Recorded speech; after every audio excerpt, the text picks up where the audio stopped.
si apa jahitan khusus buntunya itu sendiri? Ada sih, makanya saya worry sekali. Saya bilang bisa nggak kurangin gerakannya. Harusnya kan fightingnya ada. Untuk kesulitan sama sekali tidak ada.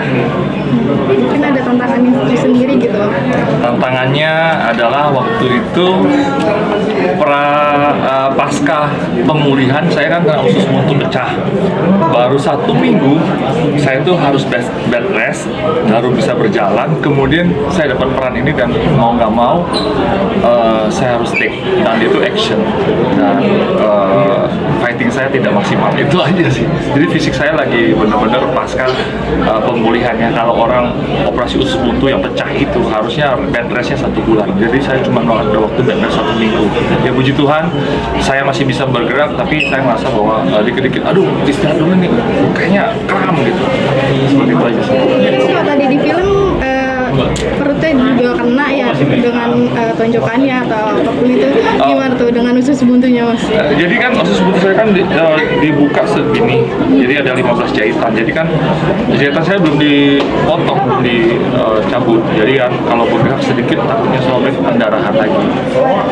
Tapi after adegan itu gimana kondisinya sendiri? Adegan setelah itu sih puji Tuhan saya baik-baik saja, tapi ada satu adegan saya lawan Bang Marcel.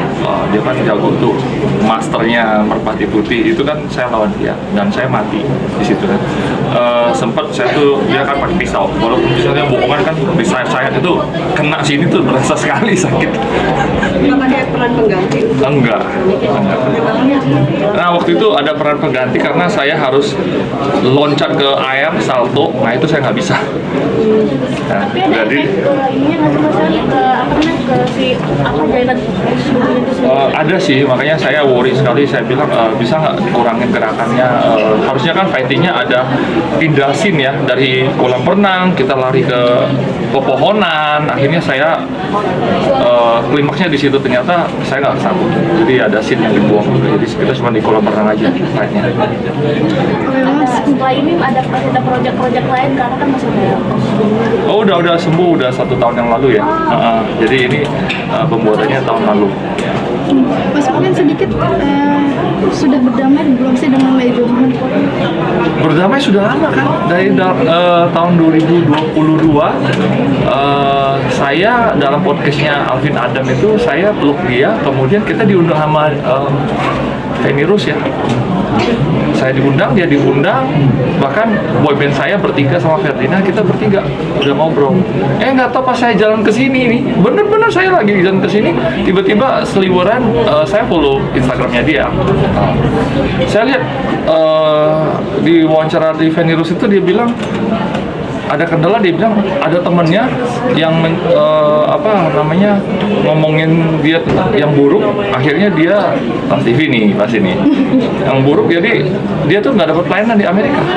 Saya gara-gara siapa ya teman saya itu ya, jadi saya bingung. Jadi pertanyaan aja gitu. Tapi berarti sering ketemu, sering ngobrol bareng ya sampai saat ini? Iya. Sering ketemu, sering ngobrol. Oh belum ketemu lagi saya. Terakhir itu 2 tahun yang lalu, 2023. Tapi komunikasi masih lancar berarti ya? Udah nggak juga. Belum ada komunikasi lagi. Tadi sempat di spill jadi apa, pendeta sekarang atau Kalau saya penginjil ya, kalau pendeta itu kan udah ditabisin sama gereja. Kalau saya penginjil itu di gereja manapun, di persekutuan doa manapun saya bisa berkhotbah. Karena saya punya gelar sekolah teologi ya. itu udah berapa lama sih sebagai informasi kepada masyarakat? Sudah lama, dari tahun 2017 saya pelayanan.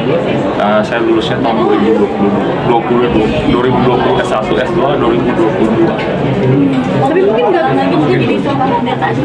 Bagi saya kependetaan itu nggak penting ya. Yang penting kan kita melaksanakan hidup berdasarkan apa yang Tuhan mau. Bahkan hari ini pun saya masih syuting stripping tayang di ATV ini. Saya balik lagi ke sekuler untuk syuting. Bagi saya banyak teman-teman yang membutuhkan nasihat ataupun rangkulan ya untuk kehidupan sehari-hari. Ada rasa bisa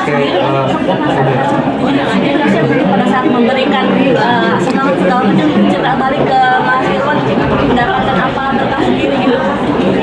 Oh iya, mujizatnya adalah pada saat saya melayani beberapa orang yang mengalami masalah seperti saya, contohnya saya tuh ngerasa bahwa saya tuh dicas gitu ya, kayak sesuatu yang keluar dari saya tuh bisa memberikan impact bahwa mereka ngerasa bahwa ternyata saya tidak sendirian nih, Irwan pernah mengalaminya, dan mereka jadi dikuatkan. Jadi saya ngerasa bahwa saya dicas waktu saya membagikan pengalaman saya, buat mereka juga bisa belajar melupakan, memaafkan, mengampuni, dan melihat masa depan yang lebih baik.